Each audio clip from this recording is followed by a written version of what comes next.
Red রোডে এখন 7 দিন ধরে বসে ওরা ওখানে যোগাসন করবে এখন। যদি এগুলো বোঝা যায় যে এগুলো হচ্ছে চুলকে ঘা করা, এগুলো হচ্ছে মানে ইচ্ছে করে একটা ধর্মের মানুষকে কর্নার করার জন্য এগুলো করা।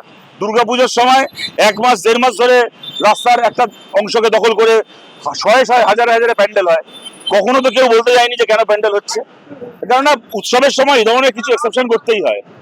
কলকাতার একটা রাস্তা রেড রোড যদি বছরের একটা দিন কি বছরে দুবার ঈদ হচ্ছে, ঈদ উল ফিতর, ঈদ উল জুহা হচ্ছে, দুদিন যদি কয়েক ঘন্টা রেড রোডে নামাজ পড়া হতো তাতে পৃথিবীতে কারোর কোনো ক্ষতি হচ্ছিল না, একমাত্র বিজেপি ছাড়া। তারা সেইটাকে ওখান থেকে বন্ধ করলো, ওখানে শিফট করা হলো ইডেন গার্ডেন্সে। ভালো কথা, তৃণমূল কংগ্রেসেরও জিতে আসা যারা বিধায়ক রয়েছে, এমনকি জাভেদ খানের মতো যারা নিজেদেরকে মুসলমান মানুষের প্রতিনিধি বলতো, তারাও সবার আগে শুভেন্দুর সঙ্গে সেটিং করে এই ব্যবস্থাকে স্বাগত জানালো।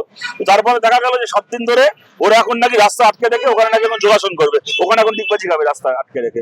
সুতরাং বোঝাই যাচ্ছে যে রাস্তা আটকানো না আটকানোটা কোনো প্রশ্ন ব্যাপার না এদের কাছে। এদের কাছে ব্যাপারটা হচ্ছে সংখ্যালঘু মানুষকে তার ধর্ম পালনের অধিকার থেকে বঞ্চিত করা, তাকে তো ধর্ম পালন করা থেকে আটকানো।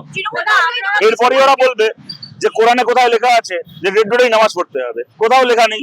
কারণ ভারতের কোন শাস্ত্রে লেখা আছে, কোন বেদে, কোন উপনিষদে লেখা আছে যে রেড রোডে যোগাসন করতে হবে? তাও তো কোথাও লেখা নেই। সুতরাং রেড রোডে নামাজটাকে আটকানোর সময় বলবে যে কোরআনে লেখা নেই রেড রোডে নামাজ পড়তে হবে, তাই এটা চাইলে আটকানো যায়। তো তোমার ভাই কোন বেদে লেখা আছে যে রেড রোডে তোমাকে নাচন গোদন করতে হবে, যোগাসন করতে হবে? হ্যাঁ, কিন্তু এগুলো জোর যার মুলুক তার, ভোটে জিতেছে যখন গায়ের জোরে যা পারবে তাই করবে। সবাই বুঝতে পারছে এগুলো বিজেপি ঠিক করে দিচ্ছে কোথায় তৃণমূল কংগ্রেস কিভাবে চলবে। পশ্চিমবাংলা যেহেতু তৃণমূল এখানে মূল বিরোধী শক্তি এখনো অব্দি অঙ্কের বিচারে, তাই পশ্চিমবাংলায় বিরোধী স্পেসটাকে দখল করতে হবে বিজেপিকে, নিজের পোষা বিরোধী বিধানসভায় বসিয়ে রাখতে হবে। তাই পশ্চিমবাংলায় তৃণমূলের বিধায়করা হচ্ছে অ্যান্টি বিজেপি। আর দিল্লিতে মোদির ওখানে দরকার আরো কিছু এমপির সমর্থন, যাতে করে কিনা ওখানে লোকসভা ইচ্ছা মতো বিল পাস করাতে পারে। তাই ওখানে বিজেপির সিদ্ধান্ত মতো ওখানে তৃণমূল কংগ্রেসের এমপিরা আবার বিজেপির শরিক। একই দল, তারা বিধানসভায় বিজেপি বিরোধী, দিল্লিতে তারা বিজেপির শরিক। এগুলো বিজেপির যখন যেখানে যেমন প্রয়োজন তখন সেই মতো করে এটা সিদ্ধান্ত নেওয়া হয়েছে। এর মধ্যে তো কোনো রাজনীতি নেই, এর মধ্যে খালি ধান্দাবাজি আছে। দাদা, আপনারা তো শুধু এই হকারদের নিয়ে আন্দোলন করেন না, সমস্ত স্তরের শ্রমিকদের নিয়ে আন্দোলন করেন। জুট মিল, একাধিক জুট মিল বন্ধ হয়ে যাচ্ছে।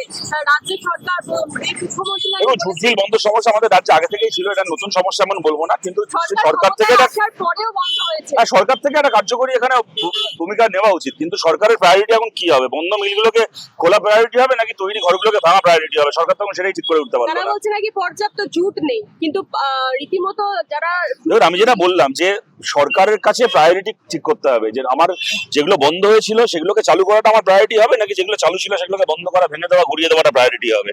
যদি সরকার মনে করে যে ভাঙাটাই প্রায়োরিটি, খোলাটা প্রায়োরিটি নয়, তাহলে জুট মিল বন্ধ থাকবে, মানুষের ঘর দোকানপাট ভেঙে দেওয়া হবে।